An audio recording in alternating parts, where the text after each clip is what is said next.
Assalamualaikum warahmatullahi wabarakatuh. Saya Aldin Safitri. Saya Yunita Febriante. Saya Nur Hidayati. Kami dari kelompok 8 ingin mempresentasikan sebuah materi yang berjudul Filsafat Islam. Nah, kalian pasti bertanya-tanya, apa sih filsafat Islam itu? Filsafat Islam adalah filsafat yang tumbuh di negara Islam dan di bawah naungan negara Islam, Tanpa memandang agama dan bahasa pemiliknya.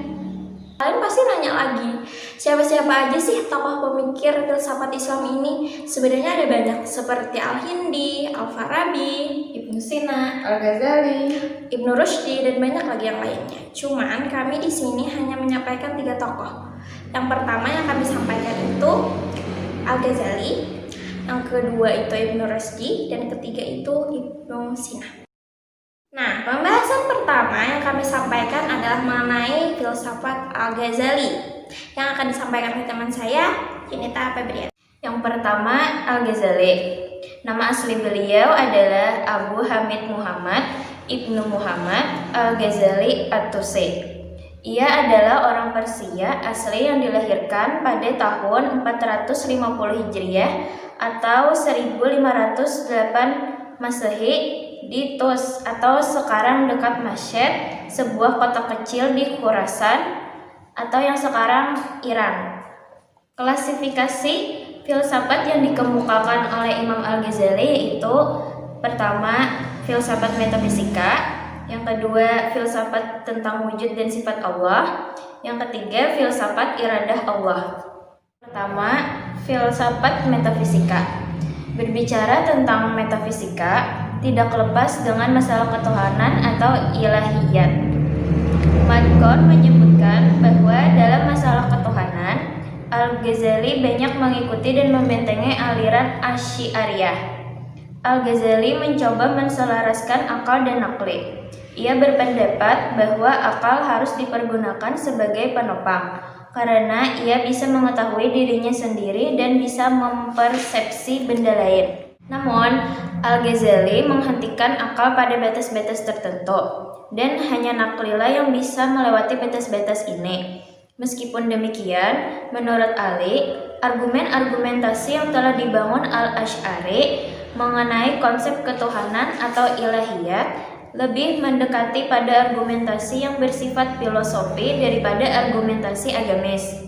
Oleh karenanya, Al-Ghazali kemudian mencoba kepada jalan lain yang dianggapnya lebih agamis, yaitu mengenai jalan tasawuf. Lalu yang kedua, filsafat wujud dan sifat Allah Subhanahu wa Ta'ala.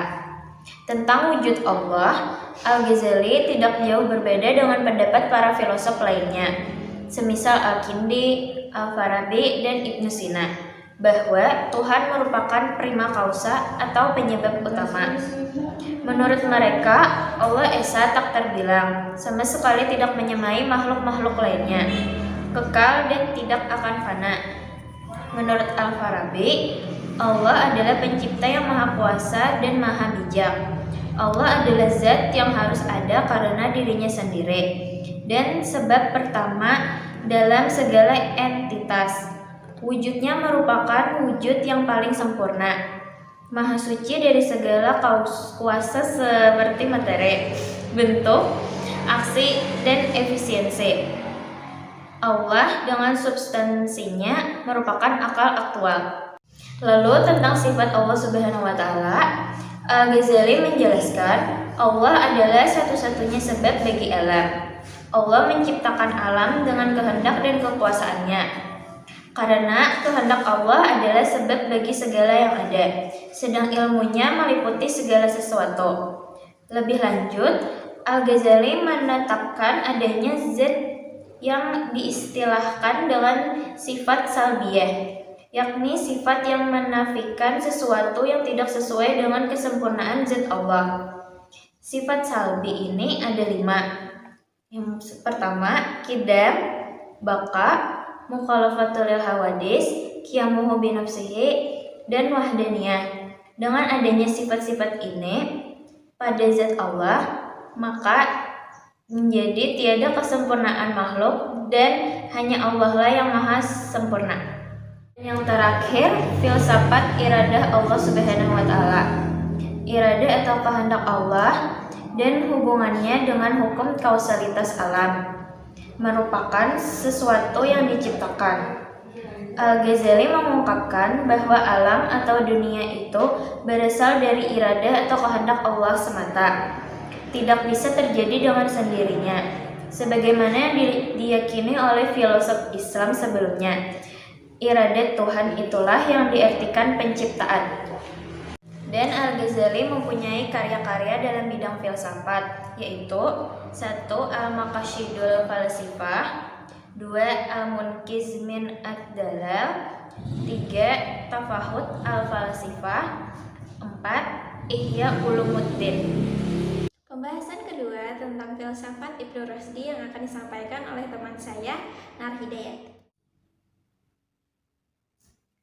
Terima kasih atas kesempatan yang diberikan kepada saya. Pembahasan kedua yaitu tentang Ibnu Rusdi. Nama lengkap beliau adalah Abu Al-Walid Muhammad bin Ahmad bin Rusd. Adalah seorang filsuf Islam yang lahir di Barat, yaitu di Spanyol. Ia lahir pada tahun 1126 Masehi atau 520 Hijriah dan wafat pada tahun 1198 Masehi atau 593 Masehi. Ia diberi gelar filsuf Cordova karena ia dilahirkan dan dibesarkan di kota itu.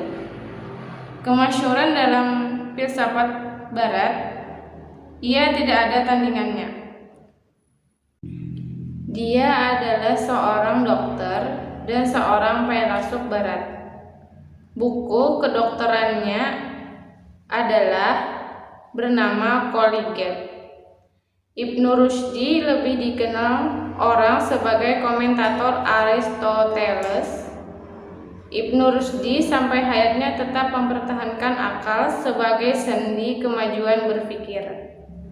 Ibnu Rusdi telah membuat 3 komentar tentang Aristoteles, yaitu komentar besar, komentar menengah, dan komentar kecil, yang akhir itu dinamakan parafrase oleh ahli sejarah modern.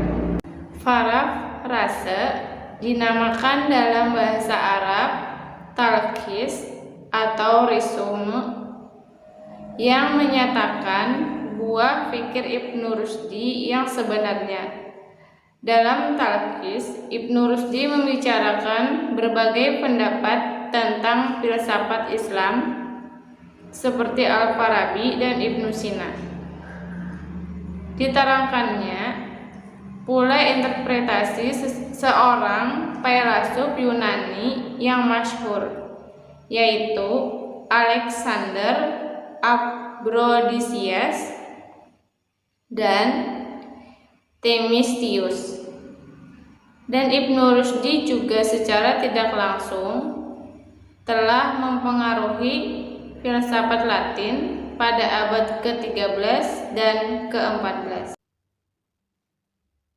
Perkataan Latin ini tidak pula khusus kepada bangsa Latin, akan tetapi kepada para sarjana di zaman itu yang menggunakan bahasa Latin untuk menulis ilmu peradaban dan pengetahuan. Karya-karya Ibnu Rusdi dalam bidang filsafat yaitu ada 3. Yang pertama, Al-Kulliyat fit Ad-Dib. Yang kedua, Bidayat Al-Mujtahid. Dan yang ketiga, Tahafut At-Tahafut. Yang terakhir tentang filsafat Ibnu Sina. Ibnu Sina, nama lain beliau adalah Abu Ali Husain Ibnu Abdullah Ibnu Sina. Di Eropa dia lebih dikenal dengan nama Avicenna. Beliau lahir di sebuah desa Avasana di daerah Bukhara pada tahun 340 Hijriah atau 980 Masehi. Filsafat ajaran Ibnu Sina membahas tentang Ada 4 kategori, yang pertama tentang wujud, yang kedua tentang fisika, yang ketiga tentang jiwa, dan keempat tentang kenabian. Pertama, filsafat wujud. Ibnu Sina tentang wujud, sebagaimana para filosof muslim terdahulu, dari Tuhanlah kemawujudan yang mesti, mengalir integritas pertama, karena hanya dari yang tunggal, yang mutlak sesuatu dapat mewujud. Tuhan sebagai dasar akan adanya dunia, yaitu pemberian Tuhanlah apa yang kita dapat mengerti tentang adanya dunia. Menurutnya, Tuhan menciptakan sesuatu karena adanya keperluan yang rasional. Dunia secara keseluruhan ada bukan karena kebetulan, tetapi diberikan oleh Tuhan. Ia diperlukan dan diperlukan. Itu semua diturunkan. Kedua, filsafat teori fisika. Ada 4 bahasan dalam teori fisika ini. Yang pertama, benda, soroh, dan tiada. Yang kedua, gerak dan diam. Yang ketiga, tempat kekosongan. Dan terakhir, terbatas dan tidak terbatas. Ketiga, filsafat ilmu jiwa. Tentang ilmu jiwa, Ibnu Sina membagi segi-segi kejiwaan kepada 2. Yang pertama, segi fisika, membahas tentang macam-macam jiwa, pembagian kebaikan-kebaikan, jiwa manusia, indera, dan lain-lain. Yang kedua, dari segi metafisika, membahas tentang wujud dan hakikat, pertalian jiwa dengan badan, dan keabadian jiwa. Yang keempat, tentang filsafat kenabian. Disebut nabi yang padanya terdapat puncak tingkat-tingkat keunggulan dalam lingkungan bentuk material, karena yang unggul berdiri di atas yang rendah serta menguasai. Maka nabi berdiri di atas semua wujud yang diunggulinya dan menguasainya. Wahyu merupakan bentuk pancaran yang diterima oleh para nabi yang diturunkan kepada mereka. Jadi, kerasulan ialah bagian dari pancaran itu yang dinamakan wahyu, yang diterimakan dalam berbagai bentuk ekspresi untuk kepentingan umat manusia. Adapun hasil-hasil karya Ibnu Sina tentang filsafat, ada Asy-Syifa, ada An-Najat, ada Al-Syarat wa Tanbihat, ada Al-Hikmah Al-Masyikiyah, dan kelima ada Al-Qanun. Demikianlah presentasi dari kami. Terima kasih atas perhatiannya dan waktunya. Untuk menutup diskusi ini, kita ucapkan alhamdulillah.